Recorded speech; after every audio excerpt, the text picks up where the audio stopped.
Hey y'all, it is I, Anthony the Canadian Guy, and welcome to Wrestlesode, the solution to your wrestling information problems. Wrestlesode is a member of the Win Column Sports Network, so remember to check us out at wincolumnsports.ca to be kept up to date on everything happening here in Alberta in the world of wrestling. Today, I am bringing you an interview with Sheik, Akbar, Shabaz. That's right, Sheiky Two Belts, and mainstay here in Alberta for a long time. Obviously, a very well-respected, very great wrestler. We got to talk his career, what he wants to see moving forward, obviously, and we just got to talk wrestling, and it was really fun. Answered some of your questions out there in the Twitterverse, and I can't wait to share that with you here today. But before we get into that, a couple of other quick notes. For anybody who's still curious, Top Talent Wrestling Academy still has spots open for training and wrestling. If you're up there in Edmonton, just go over to, or send an email over to toptalentbrand@gmail.com and say that you're interested, and I can provide you with all the information that you might want to check out, or go to their Facebook page and check out Top Talent Wrestling Academy over there. Really great people, really great trainers, honestly. I can't wait to make it up to Edmonton one of these days once everything kind of calms down so I can take a look at the facility and obviously chat with the guys. Super awesome guys up there. So go check it out at Top Talent Wrestling Academy. All right, so let's get into our interview here with Sheik, Akbar, Shabaz right after we hear from our sponsors over at the Win Column Sports Network and the Conversations with Love. Hello friends, this is Spencer Love interrupting your regularly scheduled podcast experience to remind you to tune in to wincolumnsports.ca every Wednesday for Conversations with Love, the one-on-one interview podcast featuring the best of the best in Canadian pro wrestling and available wherever podcasts are played. Tune in to CWL on the WCSN for your previews, reviews, breaking news, and now interviews, proudly brought to you by Beercade YEG. Hey everyone, I am joined with former PWA heavyweight champion, former PWA everything champion, just a king of champions essentially, Sheik, Akbar, Shabaz. Sheik, how are you doing today? I'm doing great. How you doing? I'm doing fantastic. All right, so you have clearly a very tenured history in your 13, 14 years that you've had here in the business wrestling alongside Western Canada. So I kind of want to just go all the way back to the beginning. So where did it all start for you? Where did you originally fall in love with wrestling? My dad took me to my first wrestling show when I was a kid. I barely remember it, but it was a Stampede wrestling show. And it was in some old high school gym. And I remember this little masked guy was fighting some giant fat guy. And I just remember seeing the little masked dude, and he was up on the corner making his entrance, and he stands on the turnbuckle and raises his hands up. And I looked at him and looked at the bigger guy, and I was like, yeah, good luck, buddy. But I mean, he ended up winning. So I was like, oh, this is different, and just kind of blew me away. And then I was fumbling through the channels a couple of years later, and I seen it. And I remembered, like, this is that thing my dad took me to. And then ever since then, I've just been hooked and never really stopped watching it. So a couple of years later, as you were saying, you started watching it on TV. Was it like WWF, WCW? What wrestling were you watching? I think it was WCW. I remember Alex Wright doing his little weird dance. Oh. And then I watched that, and I really liked it and whatever. And then I found WWE, and I just watched that ever since. Do you have any favorite wrestlers, people that you really gravitate towards? Yeah, my favorite was Bret Hart, and then I really liked Eddie Guerrero. Yeah, and then I seen The Ultimate Warrior, and he just looked completely different, and I thought he looked really cool, and that was before I knew what good wrestling was. So, and then along the years there was a couple other guys that came and gone, but Bret Hart and Eddie Guerrero were always my top two. Those are great choices to have. Oh, and Razor Ramon. I mean. Oh, you love the bad guy. Yeah, that's why I stole the Razor's Edge. So. Fair enough. That's awesome. So how did you get started actually training in wrestling then?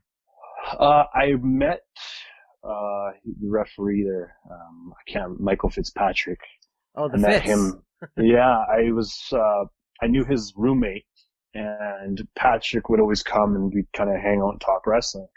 And he's like, you talk about wrestling so much, and you're a pretty athletic guy. I think you'd be pretty good at it. And, I was just kind of like joking as if, yeah, but like, where am I going to train or whatever? And I was like, I'm tall, but I'm pretty skinny and whatever. And he's like, well, actually, if you meet me at this place, blah, blah, blah, just bring your gym gear and whatever. We could show you how to be a wrestler. And I didn't really believe him, because it's kind of like one of those things where you're like, like, what are the odds? But I brought my stuff, and there was a full training class going on, and Tex Gaines was running the class, and there was a bunch of guys like old PWA guys like Danny Manners and Corporal Punishment, and like JD Michaels was just coming back from an injury and he was getting back into it.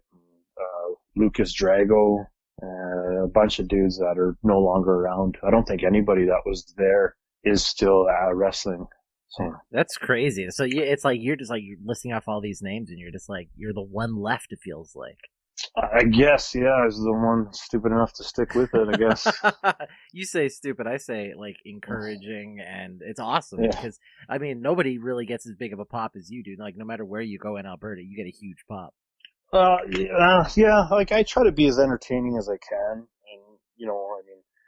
and I don't do like I'm never gonna flip around like Michael Blaze or anything like that, but I try to do something, whether it's like I'm good or bad. I try to just either like at the end of the night try to leave them with that Sheik is really a giant asshole, or he's just like, I don't know, just do something that they didn't think I could do or would do kind of thing, or just I don't know.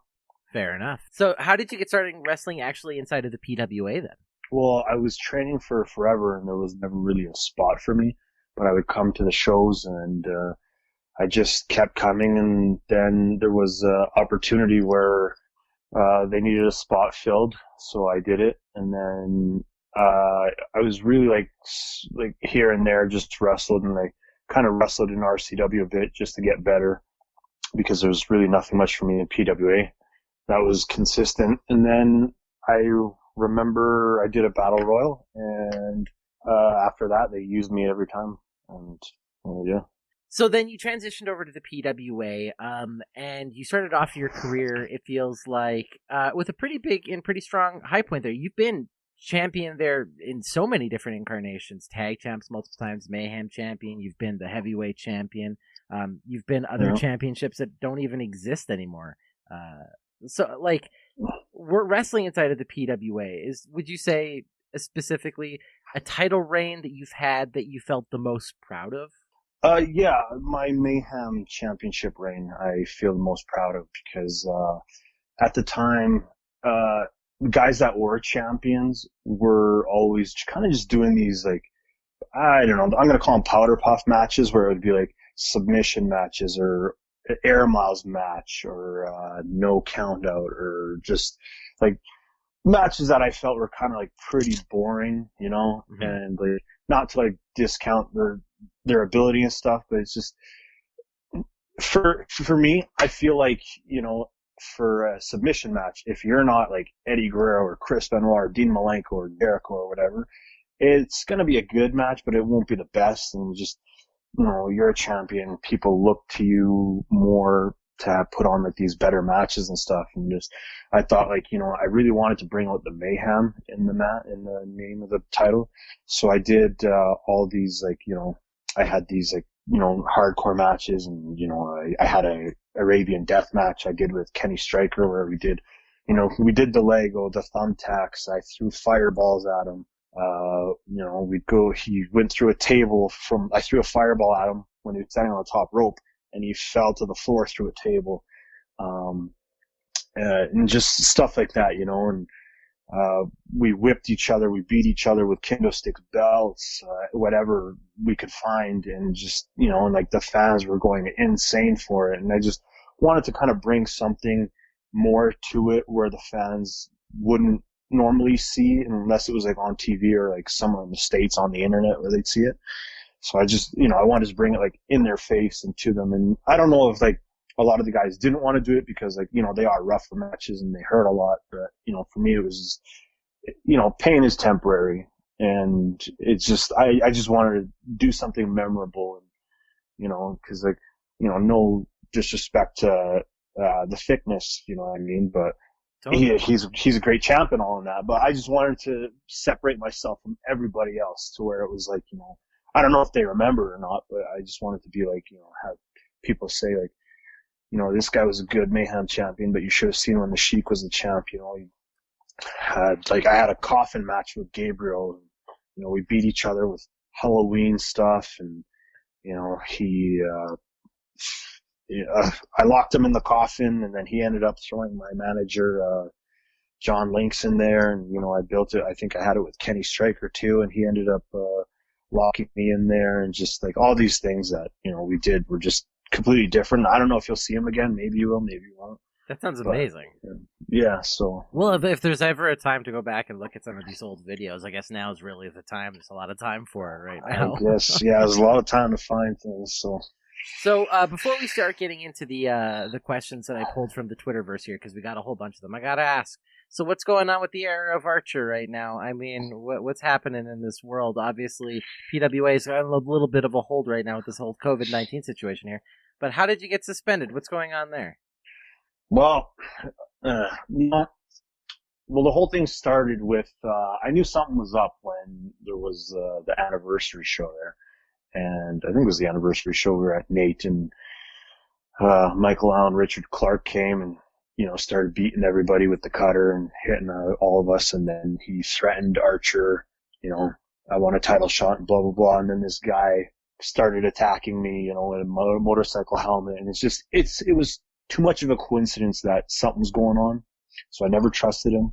And then, lo and behold, it became Andy, who was gone for I don't know how many years. And anyways, so what happened was I interfered in the Rumble, and I wasn't supposed to because I was supposed to be suspended, but they didn't kick me out of the building. And I just thought, since I got screwed out of my chance to be in the Rumble, I was going to make sure Andy wasn't going to get the win. So I came in and I tossed them out, and Archer threw a hissy fit, and he's abusing his power, so he just decided to suspend me. I've noticed recently on I've seen the hashtag the error of Archer recently happening, and I think that I feel like that would be the camp you're in as of late. Well, yeah, he's just like how he is, just a little weasel. He's got his little henchman that'll do what he wants, and he's just calling it the error of Archer, little ego trip there, and but soon, once this coronavirus is over and we get back on our feet and the PWA starts running again, I'm definitely gonna beat Andy, and he's gonna lose his power, and Archer's just gonna be another bum sitting on the sidewalk looking for a job. I'll have him sit next to me in the stands. We can cheer together so you can win the championship again, right? Yeah, for sure. There give him a high five. And... We'll make signs for you, man. It'll be fantastic. Yeah. All right, so let's get into some of these Twitter questions here, because holy cow, do we got a lot of them. So we'll kind of like rapid fire a few of them. Okay. The first one that I got came from Mr. Spencer Love himself. He wanted to know specifically how you got so handsome. I don't know. I guess I got it all from my dad. There you go. So, well, there you go, Spencer. I guess that's why you didn't get. I mean, well, I don't know. He's come to a bunch of shows. I don't know. People say I got my dad's smile. Oh, that's nice. I clearly got his hairstyle because he's bald too. So. Next question I have here from Mike Ducey, aka Mike the Sign Guy. He says, "Tell us about your love of turtles. How many do you own, and how long have you had them?" Well, it's funny. I have a tortoise that I bought, I think 3 or 4 years ago. It was the day after I won my Mayhem title in Calgary. I bought the tortoise, I don't know, I've always wanted one, whatever. And then I had 4 turtles that I bought, and then 2 of them ended up dying, so I bought another 2. And yeah, now they're still here. So. That's awesome. but I mean, before that, like, I went kind of crazy with the reptiles because I had 2 fat-tailed African geckos. I had an armadillo lizard. I had a bearded dragon. I had something else. I can't remember what it was. But yeah, I decided to sell them because my house was filled with tanks, and I just decided that one day I came and I looked at everything. And I just thought, what self-respecting woman would come to my house, look at all these reptiles, and be like, yeah, this is normal, and if she didn't turn around and run, I'd kind of judge her. So I just decided to get rid of a bunch of them. And then, plus the maintenance for them all was a lot. And I'm barely home as it is, so I didn't want to, have them and neglect them, so I'd rather just give them to people who would take better care of them. Well, that's totally fair. That actually leads me into another question I got from Paul here over at the YYC Wrestling Hub. It says, his Twitter description has always raised the question for me. What made him a reptile enthusiast? Was it Trogdor Taberninator? I don't know who that is. That's totally fine. That's an old internet reference. I get it, but anyways, what made you a reptile enthusiast? I don't know. Maybe the Ninja Turtles. Who knows? I always thought they were cool. You don't really see them that often, and I remember when I'd go to the pet store, like I once went to the mall with Michael Blaze and his girlfriend at the time, and I went to the pet store and they couldn't find me for like an hour and a half, and I was just sitting on the floor watching all these turtles in the tank move around, and they finally found me, and he was mad. And he was like, I was looking all over for you. Where were you? And I was like, I was here the whole time watching these turtles. Like, I love to watch them. I think they're awesome. And I love reptiles. I would probably, if I could, whatever, I'd have a zoo of them, but I would have to take care of them and I would be too busy to do anything else. So would you say that like a tortoise or a turtle would be your favorite of all the reptiles, or do you have a favorite reptile? I would say probably the tortoise and turtles are my favorite, and monkeys. I really like monkeys and stuff. So, and then I guess the next question, because you raised it in my head, who's your favorite Ninja Turtle? Well, probably Michelangelo. I would say I'm more like him. I'm a pretty laid back, chill guy. I love to eat junk food, and he's kind of got that carefree, just like happy-go-lucky attitude, and that's kind of me. That's awesome. He's not like the type of person I want at like my parties and stuff. Just somebody who'll just sit there and just eat some pizza and watch some wrestling kind of thing. Yeah, well, you know what? Like, I'm usually quiet, but like once you get a couple drinks in me, I open up a lot more. So I'm more of a reserved person, whatever. But unless I'm at wrestling, but yeah, usually at a party, I'm pretty good with people. So what you're saying is the next interview we do, I got to get you wasted first, and we'll see the other side of Sheik. I honestly, I don't know if you'd be able to air it because, I usually I don't care. Like a lot of the times, I don't care what I say or what I do, and a lot of the times, like Michael has to yell at me, like especially like if I post something or whatever, and I've had a few, he'll immediately text me and he'll be like, "Get rid of that now," and just like he babysits me quite a bit. All right, next question here from Mike Ducey once again. Did you ever dress up for Halloween? And if so, what was your favorite Halloween costume? I remember when I was a kid, I dressed up as Zorro, and I loved it. Because my mom gave me a little curly mustache, and I had the mask and the hat and the sword and the cape, and I just ran around. I wouldn't stop. And then my other one would probably be this orange ninja suit my mom got me for Halloween. Oh, that's awesome. With the Zorro, were you going around making Z's in the air constantly? I was doing it in the snow. Every time like somebody would give me candy and I'd leave, I'd put the little Z in the snow and then I'd walk away. Just that way you could mark where you've been that night. You come back and you're like, no, I've already hit up this house. I know. Well, no, it's kind of like, when Zorro defeats his enemy. Yeah, he leaves his marking Z in his chest. So that's kind of like my thing. You just got, not robbed, but you just gave me candy, I guess. Oh, that's awesome. Next question I have here from Lana. She says, since you love ranch dressing so much, who's the human equivalent of ranch dressing? I don't know. I haven't found her yet. So. Oh, there you go. But yeah, I don't know. I had this like usually every couple of weeks. Me, Michael, Richie Rage, Mark, the security guard here in Edmonton, and a couple guys. We'd go for wings and whatever. And I brought a friend of mine. She would join us sometimes, and just like she was watching me eat, and she started filming me actually, and she said like, one day I hope I find somebody that I love just as much as I love food, which probably will never happen, but there'll be a close second, but I haven't found my ranch lady yet. So your ranch dressing is still out there. My ranch, yeah. Applications are open, ladies. Anybody who is listening, if you want to apply for Sheik's ranch dressing position. She has a second part to that question. Who makes the best ranch sauce? I don't know. Spaceman says him. That's his answer. But I've never tried Spaceman's ranch, but I really wouldn't want to. Seems kind of weird. But I don't know. I don't know. I just usually either get Kraft or Hidden Valley, but I've tried like the fat-free stuff, but you just can't. It's not the same. And like if you're gonna eat ranch, just go all the way. You got to put buttermilk ranch is like, oh, that's the best. Buttermilk ranch is pretty good though, yeah. But actually, there was this place It's called the Back Alley Pub. Okay. Every Wednesday or Thursday, they'd have a wing deal, and I don't know what they would do to their ranch, but it was the most flavorful ranch like I've ever had in my life, and it was probably them. All right. Well, if we can get that answer, if anybody knows the answer to that right there, we need to find it so we can get a vat of it. We need to save that recipe. Well, I don't know. I hope it's still the same, but you know how things always change. Oh, yeah. Your favorite restaurants always change every 3 months. It always makes you really sad. Yeah. Next question I have here from Eric. What has been your favorite feud and match stipulation that you've ever been involved with? I don't know. I don't really have a favorite. I like a lot of them. I would say like my favorite, I have a favorite out of every feud I've been in. And so it's like when me and Andy were tag team champions and we were wrestling Rage and Fury, I really liked our last match that we had. Mm-hmm. Just cause like it was all over the place and, you know, it was just crazy. And, you know, it sucked that we lost the titles.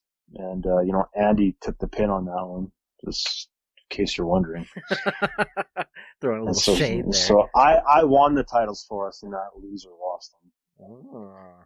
Anyways, I would say that one. And then, my feud with Gabriel, it would probably have to be my casket match I had with him where he ended up, throwing John Lynx into the casket. I've never seen him again, but who needs that guy? And then my other one with, Kenny Stryker was pretty good. All those, like the 2 crazy hardcore matches we had, one in Edmonton, one in Calgary. Cause like, it was kind of like the first time that I've done something like to that extent, and we just went all out and we didn't care what happened to us as long as like we didn't break our nose or nobody lost an eye or any teeth. We just went out and beat each other up, and the fans just loved every bit of it. And it was nice just the feeling after when you were done to hear the people like cheer, and whether you win or lose, you know, it was just one of those moments that I'll never forget. Totally. Well, that actually kind of leads me into a good question that's going to be coming up here later in terms of some of your hardcore matches. But we'll get there when we get there, because that's a pretty fun one. Next question I have here from Damien. Who is the classiest wrestler in Canada? Classiest wrestler in Canada? Yeah. I don't know. You know, I would probably say the Canadian Goose is a pretty classy guy. Just, you know, he's like always nice. He's like always happy to see you, and just he uses like these little words, kind of like, you know, instead of like when you normally meet somebody, it's like, hey, what's up, or what's up, guys, whatever. But he'd be like, hey, fellas, how you doing? And just, you know, just very gentlemanly, like, and he's just a soft sweetheart of a guy, and just super, super classy. And he's like, I love being around him just because we went to a buffet. It was me, Taryn from accounting, Michael Blaze, Baby Teeve, and I can't remember if anybody else was there.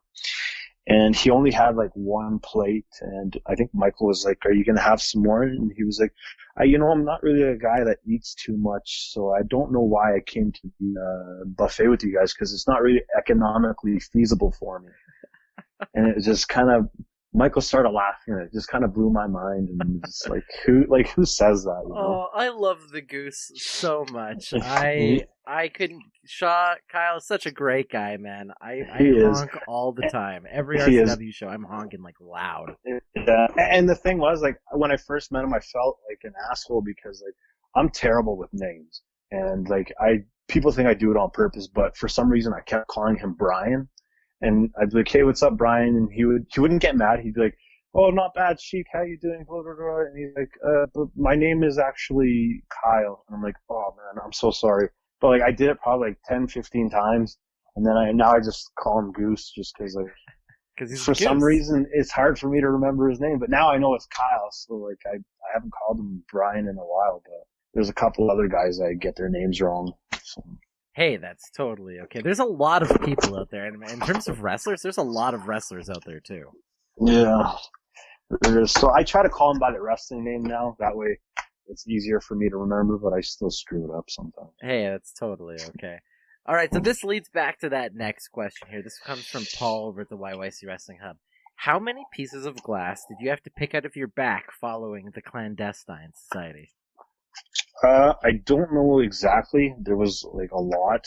But, Richie Rage and, this guy Thomas, he was our little medic dude, plus, Mark, the security guard, they all picked it out of me. But, I was finding glass like a couple months after, like I found, a piece of my back, and I had this hook knife that, I used, and I started cutting it out of myself, but I couldn't get it with the tweezers, so I made my little sister do it. And then I found a piece in my elbow that I was trying to cut out, but I couldn't get it.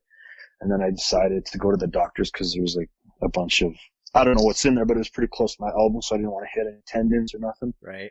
But then, it was the day before a Calgary show. I was kind of scratching my elbow and I felt something sharp, so I just started picking at it, and I could get enough of it with my finger, so I just pulled it out of my arm. And then one day I was scratching my back and a piece of glass fell into it. I think there That's might be crazy. I think there might be a couple more pieces in there because like I could feel something hard. I don't know if it's the scars or what, but I'm sure I'll find out what it is soon. I'll be bored enough and I'll dig it out or something. As a person who got to witness the Clandestine Society firsthand, that death match was absolutely insane. It was my first death match. Just as a personal, mine too. Fair enough. Yeah. So hopefully it'll probably be your guys' last, because that was terrifying to watch. How was it? Like, I just be honest. How hard was it to get the blood out of your ring gear? Like, honestly, because you guys had so much blood. Well, to be honest, like, I hated that pair of gear. That's why I wore it. It's not that I hated it, but it was really loose, and I thought, like, I'll wear white. That way the blood will show more, because, like, all my other pants are dark and they're new. Right. So I didn't want to ruin those. So I was like, yeah, I'll just wear the white pair, and I'll just throw them out when I'm done. But, fair enough. But actually, like, Tex Gaines, I threw them in the garbage. Tex Gaines' mom, like, took them out and cleaned them, and they are spotless. Wow. So, like, good on her. And then I didn't want them, so I was gonna like maybe have me and Colton Kelly and what's his name? Evan Adams. Maybe all of us sign it and auction it off to somebody or something. But I haven't seen them since a couple weeks after the show. Yeah, that's fair. Well, I know Evan's back out in Ontario, I think it is. Yeah. And Colton, of course, he's doing his own thing right now as well. So yeah. Next question I have here from Mitch. He says, you've wrestled under different names, or have you wrestled under different names? If so, what are they? And what's your favorite wrestling name other than, Sheik, Akbar, Shabaz? Well, in the beginning I wrestled under a few names, but the Sheik is probably my favorite just because, it's more who I am now, kind of, but I get to just basically be myself, but I got to tone it down a little bit. Yeah, I would say the Sheik, just, that's what I've been doing for a long time now, and just like getting better and better at doing Sheik stuff, Fair enough. All right, next one here from Paul over at the YYC Wrestling Hub once again. Edmonton's Combative Sports Commission has their own awards to recognize athletic achievements. What did it mean for you to be recognized in 2017 alongside athletes like Jelena Mrjenovic, 8-time women's world championship boxer? I appreciated it, and it was like a cool experience to go to and like be awarded and whatever, but I don't know. It wasn't like a big deal to me, not to like shit on the award thing, but I just like, yeah, I appreciate it. It's good to be recognized for what you do, but like, I just like to wrestle. I don't care to get awards or anything like that, but it was cool to, have her there and other people and just, have like athletes, all of us there, and just, be in this big group thing and just kind of share that moment. But for the most part, it was just like whatever. I don't know. For you, it's more about the wrestling than the just mainly because like I appreciate it, but like none of those guys come to wrestling shows and whatever. They just, it's one of those things where it's like, hey, we think this guy should win or whatever it is, or however they do their voting, So if they came and actually like, gave a shit about it instead of just trying to take our money, I would probably say it was more of something that would mean more. But it's kind of just like, hey, we should probably add these guys into our thing because we take their money and just make them feel good about what's going on. But I mean, everybody knows what's up. Fair enough. Next question here from Mike D. Mike Ducey. Pineapple on pizza, yay or nay? Well, you know what, man? You'll never find a bigger food whore than me. So I don't care what you throw on my pizza. I will eat it. Pineapple or not, it's all the same to me. As long as I got ranch with my pizza, then I'm good. Of course, either Kraft or that Hidden Valley stuff, essentially. Yeah. Well, I mean, it doesn't have to be, but like, yeah, like whatever. As long as it's not like some, attempted healthy ranch kind of thing or some no-name brand. None of that fake stuff. Pretty much, yeah. You could tell the difference when it's fake. You can't trick me. Totally. Next, I got a question here from Marcel. How do you feel about Becky stealing your Sheiky Two Belts moniker? Isn't that, you know what, that was kind of funny because I was doing it first, and then she goes with Becky Two Belts and whatever. I don't know. It's just one of those, it could be a coincidence. I highly doubt she was watching PWA wrestling or whatever, but I don't know, it's just pretty cool that I did it first and then she was doing it. Maybe, great minds think alike, or... You knew you were doing it right when somebody like Becky Lynch was suddenly doing it at the top of the WWE. Usually like we see their stuff and steal it, but she's stealing my stuff, so I mean, I should have copyrighted it. I got some money out of it. Yeah, just send a message back. It's like, excuse me, I'm Sheiky Two Belts. Thanks very much, Becky. Yeah, I'm sure she'll care so much about it. Becky 2 cease and desists. Yeah. A little smack talk here from the spaceman Barry Grayson. He says, what was it like to lose to a debuting spaceman still in training, all while you were the champion, but also much love from the spaceman? That spaceman's a dickhead. He's one of those guys that just, he's just got one of those faces you want to smack. You're gonna smack? Well, so is this going to be something we're gonna see soon? That's exciting. I like the spaceman. He's really cool. He's just, he likes to throw his jabs and whatever. But no, it was fun. Like, it was good because like I had I don't know. I think that was his first match with him, and I don't know. I had a fun time. It was cool to see him because we'd go wrestle in Grand Prairie, and he was starting out as a referee and whatever, and then he wanted to train and learn to wrestle, and he went to Lance Storm's camp. But it was good to see, like, from when we first saw him to then, and it was very surprising. But it just goes to show don't underestimate your opponent, no matter how long you've been doing it or how good you think you are. You let your guard down, people will take advantage of you.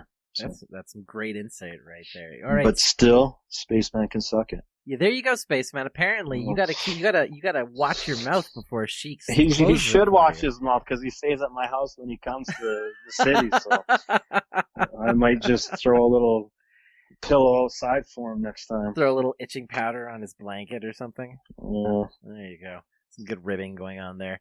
All right, another question here from Marcel. How did you end up with the absolute best entrance music of any wrestler anywhere of any time? And I assume he's referring to Band of Gypsies by Cypress Hill. Cypress Hill? I was, one day, like, I don't know, I really liked Cypress Hill back in the day, and I was kind of just getting back into them.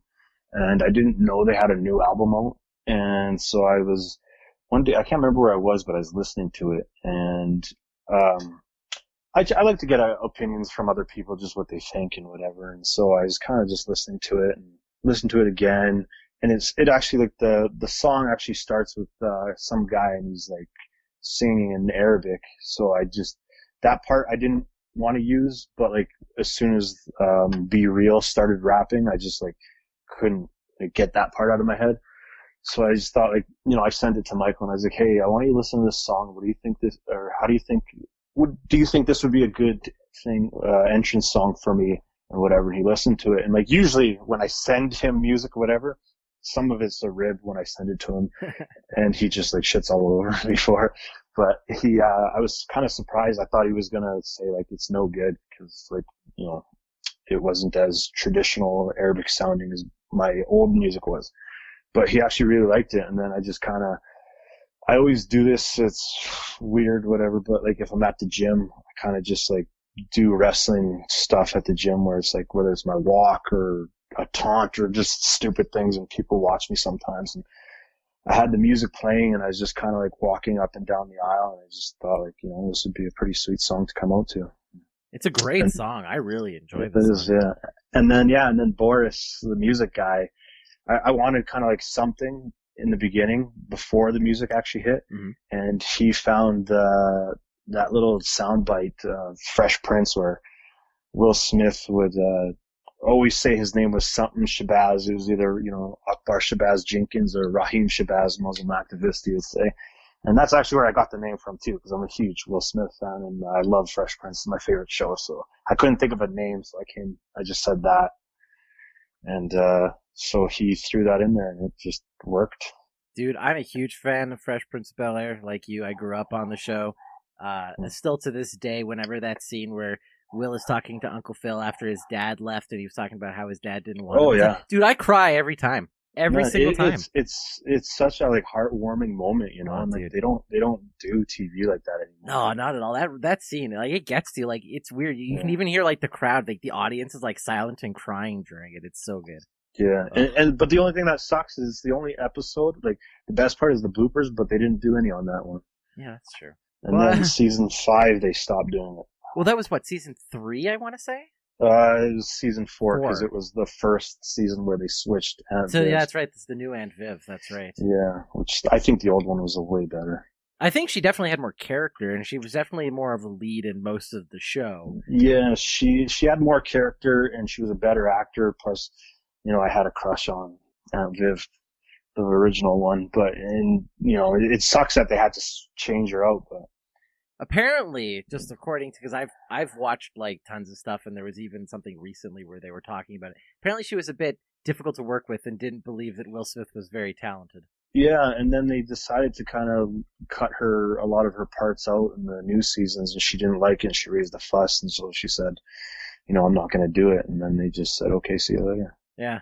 I thought she was such a good singer and dancer, though. Man, she was really talented. I thought she was really good. Yeah, she great. She was way better than in the new end. Well, I think they did that on purpose. I think they brought her in there to be a docile character moving into the fourth season. Yeah, I think so too. Plus, she wasn't as attractive, I feel, and so it was kind of more believable that Uncle Phil would get that Aunt Viv instead of the original version.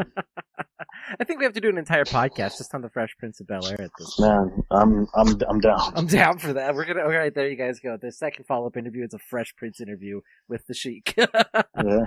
All right, next quick question here for you. From Marcel. I feel like Sheik has lost very little in Saskatoon. What's your secret to being such a dominating force in Saskatoon for PPW?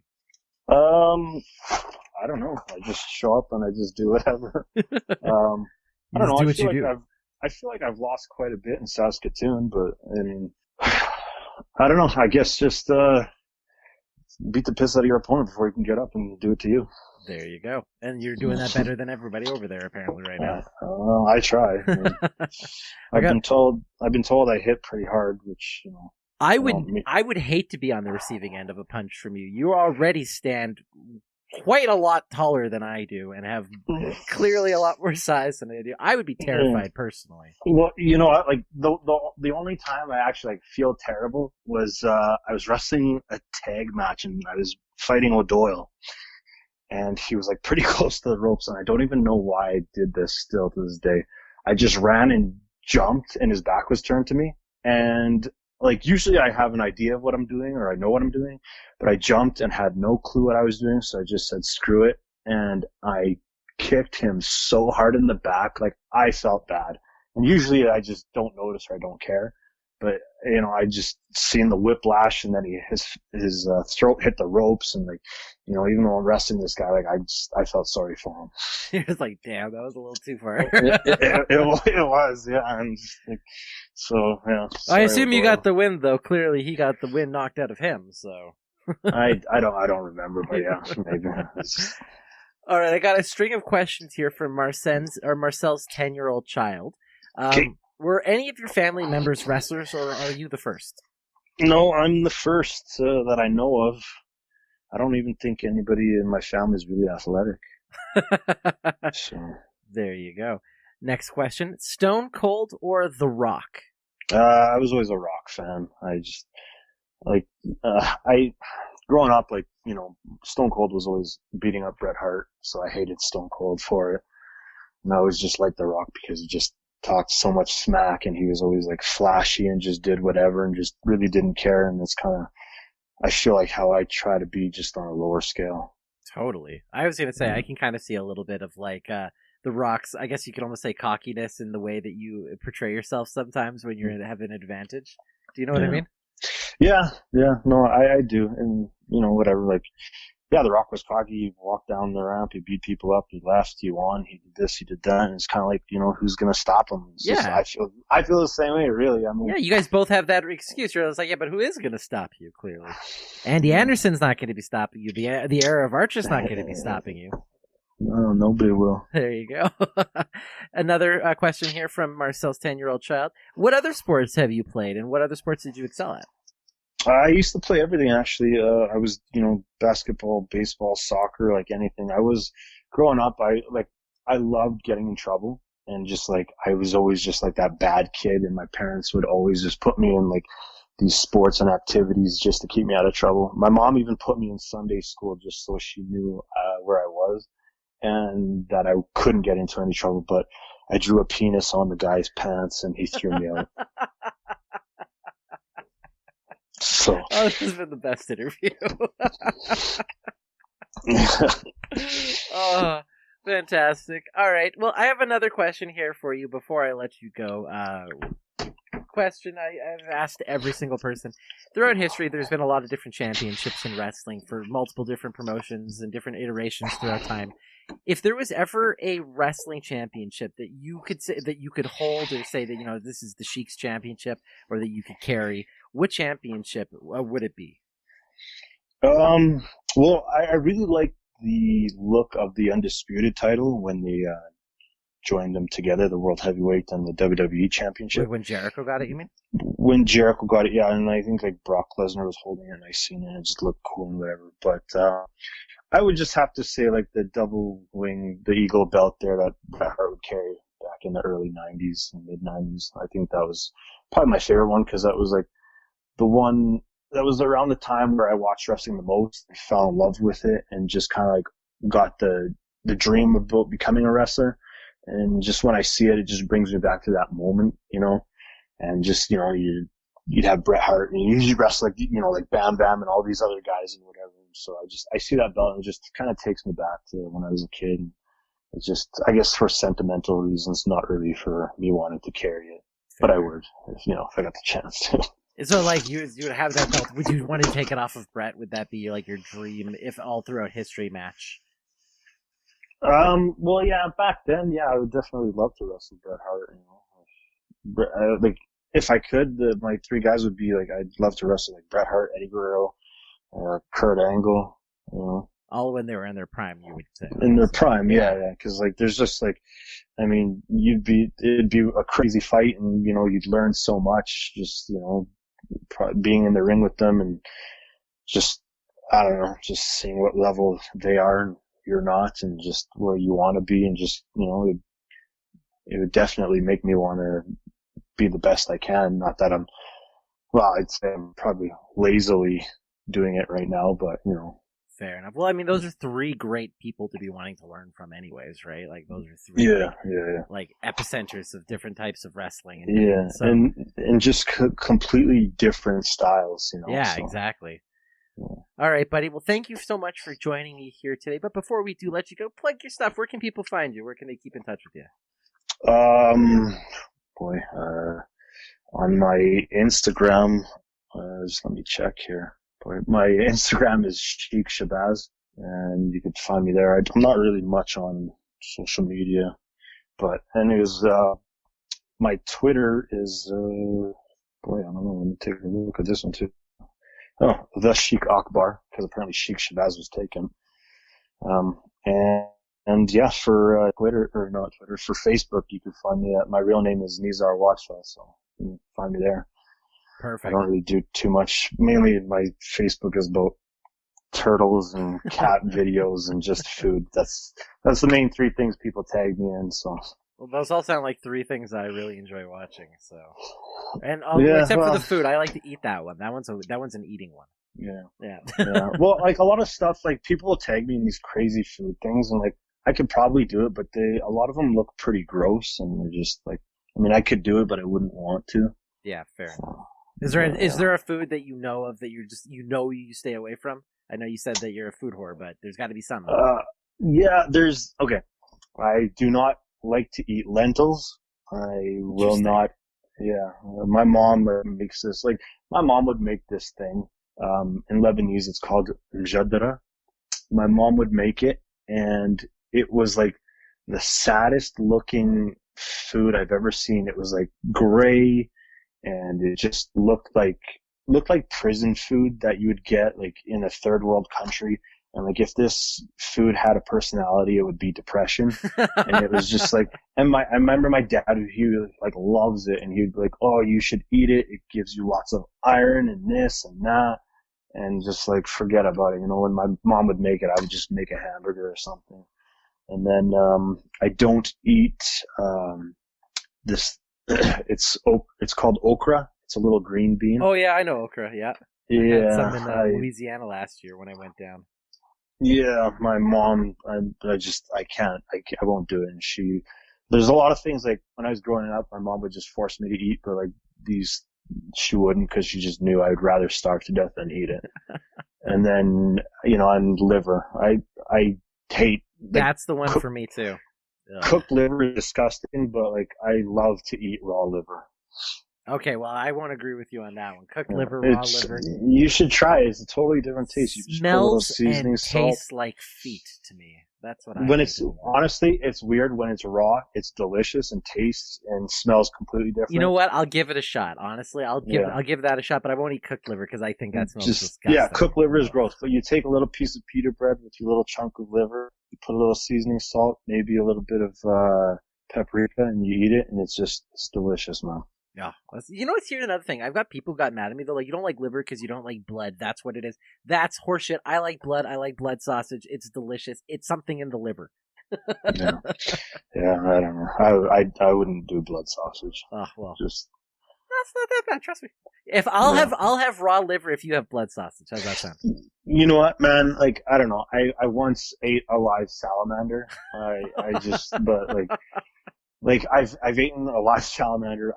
I've tried sheep's brain. I've eaten the eyeball, but I will never eat like cow tongue either. You know, it's just. Oh, cow tongue is gross too. Yeah. No. Yeah, it makes sense in my head, but like, whatever. I had to cook one for my mom once on a stove, and the smell is burned into my nose for eternity and never again. Yeah. Anyways, all right. Well, thanks for joining me today, buddy. I hope you have yourself a great day. Yeah, you too, man. All right. Bye-bye. All right, bye. Big thank you once again to Sheik for joining me here today to talk wrestling in his career up to this point. And of course, it's a weird time right now, so it's always fun to just kind of get it out and just talk some old school stuff as well, like the Fresh Prince of Bel-Air. I had a lot of fun with that. But thank you all once again for listening. If you enjoyed what you heard, remember to hit that like button and subscribe on whatever podcast app you're listening to this on. It also helps out the show immensely if you left us a 5-star rating and review, if that is what you want to do. I hope you all have yourself a wonderful day, and I will chat with you soon.